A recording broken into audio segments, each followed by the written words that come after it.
Folks, hello and welcome to Tavern Chat. I'm your host, Eric Tenkar, your bartender in the OSR, your main proprietor of the Tenkar's Tavern blog. And the article here from Markets Insider is not going to surprise all that many people. Hasbro continues to destroy customer goodwill, and the stock could crash 29% as it dilutes the value of Magic the Gathering, Bank of America says. But there's more. We're not surprised. I'm not surprised. This is they're gonna kill the golden goose because it's not laying eggs fast enough as the rest of the company is just laying turds. So, what are we going to talk about here? We're going to talk about this, but before we do, there's a link at the bottom of the screen for the Pathfinder 2 bundle. 10 cards there. It's tavern.games/Pathfinder 2 bundle. $5, 3 point. I swear to God. Pathfinder 2 beginner box, core rules, bestiary. You'll get a lot of inspiration from it, if nothing else. And by the way, yes, I know that Kyle Brink is appearing in lots of small podcasts. I mean, I thought that the Three Black Halflings podcast has half the subscribers that I have, but now he's appeared on a podcast that has half their subscribers. So apparently, I don't know. I got to find out what you got to do to get Kyle to come on to your show. I don't expect. I think the critical questions he would be receiving from us, he'd probably not come here, but I know I've been asked. Oh, and one other thing, I'm not. And people go, "Wow, you get some great, articles. You cover great stuff."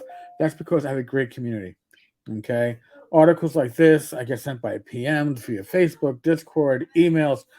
Sometimes I get Sometimes I get multiple of the same. That's fine.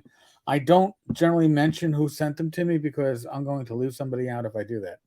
But if you're in the community and you send me news articles, you are awesome. You're why this channel is great. So now, how do they say it in the movies? Sit back and relax. Enjoy the show. So, Hasbro stock has 29% downside potential as it continues to dilute the brand value of Magic the Gathering. That's according to Bank of America, which reiterated its underperform rating on the stock in a Tuesday note.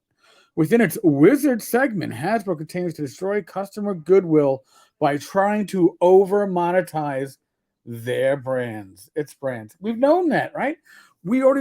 They were saying that, it's under-monetized. So what's their response? It was under-monetized. Now we're going to over-monetize it.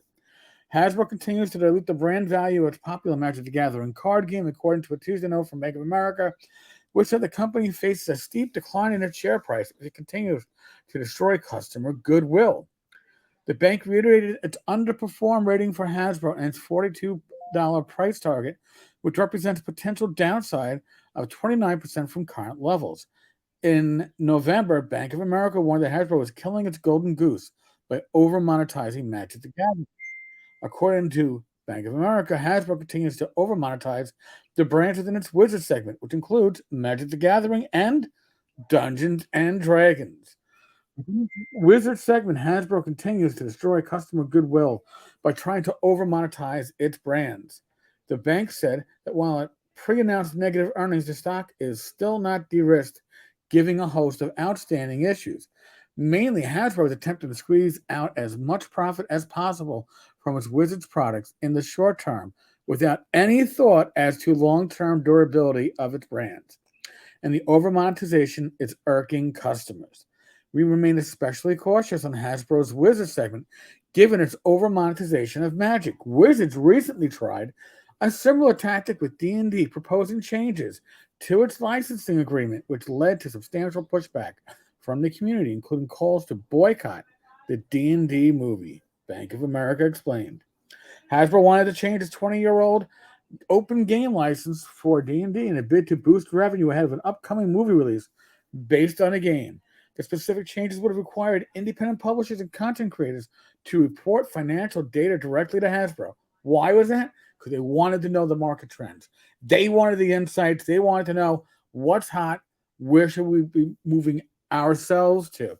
And you, the third-party publishers, were going to give them that information. And pay significant fees if they generated a certain threshold of revenue. Hasbro has since dropped its proposed changes to Dungeons and Dragons after it received a strong amount of backlash from customers, with nearly 70,000 D&D fans signing a petition protesting the proposed licensing change. The snafu by Hasbro validates Bank of America's view that management at the toy company remains willing to risk customer loyalty for short-term profit. Folks, again, your only value to a corporation is what's in it for them. How much money can they get out of your pocket? We've spoken with several players, collectors, distributors, and local game stores, and have become aware of growing frustration. It's been shown. All these videos online, articles. Talk to your friends on social media. The primary concern is that Hasbro has been overproducing Magic cards, which has propped up Hasbro's recent earnings results, but is destroying the long-term value of the brand. The oversupply of Magic cards means card prices are falling. Game stores are losing money, collectors are liquidating, and large retailers are cutting orders, Bank of America explained. The bank names weak fan engagement with Hasbro's brands and fading appetite for Magic releases as key downside risks for the stock. Folks, it isn't just D&D. All right. Wizards is it's the printing press of money for Hasbro at this point. And Hasbro needs money. And the way to print it is to print more Magic cards and to monetize the underperforming D&D brand. And by doing that, they are over-monetizing, and there's a lot of pushback. So when you're being told that your stock is expected to lose 29% in value, that ain't a good sign for your company. Now, I'm not a financial advisor. I am not an analyst. I am just a talking head on YouTube. All right. So don't take anything I say with more than the fact that I'm a talking head on YouTube. But I've heard a lot of conjectures that people are going, well, maybe Hasbro's going to actually sell off Wizards and spin them off. I don't see it. Could I see them? I don't know, licensing the D&D tabletop game off in a couple of years, maybe. But I don't see them spinning off Wizards. It's too much of a cash cow, even when they're fucking it up. So, folks, tonight, 8 p.m., Ken Spencer is the special guest on Talking Crit. We may have a special guest host, as Bad Mike is out of town, but may or may not be able to get to a computer, an internet connection. We shall see. But 8 p.m. tonight, live stream. I'm sure we'll be talking more D&D shit, OGL shit, step on your own wanker shit. You know it's going to have to come up. Folks, be safe, be well. God bless. Roll those dice, roll them well. I'll be back again tonight, 8 p.m. I'll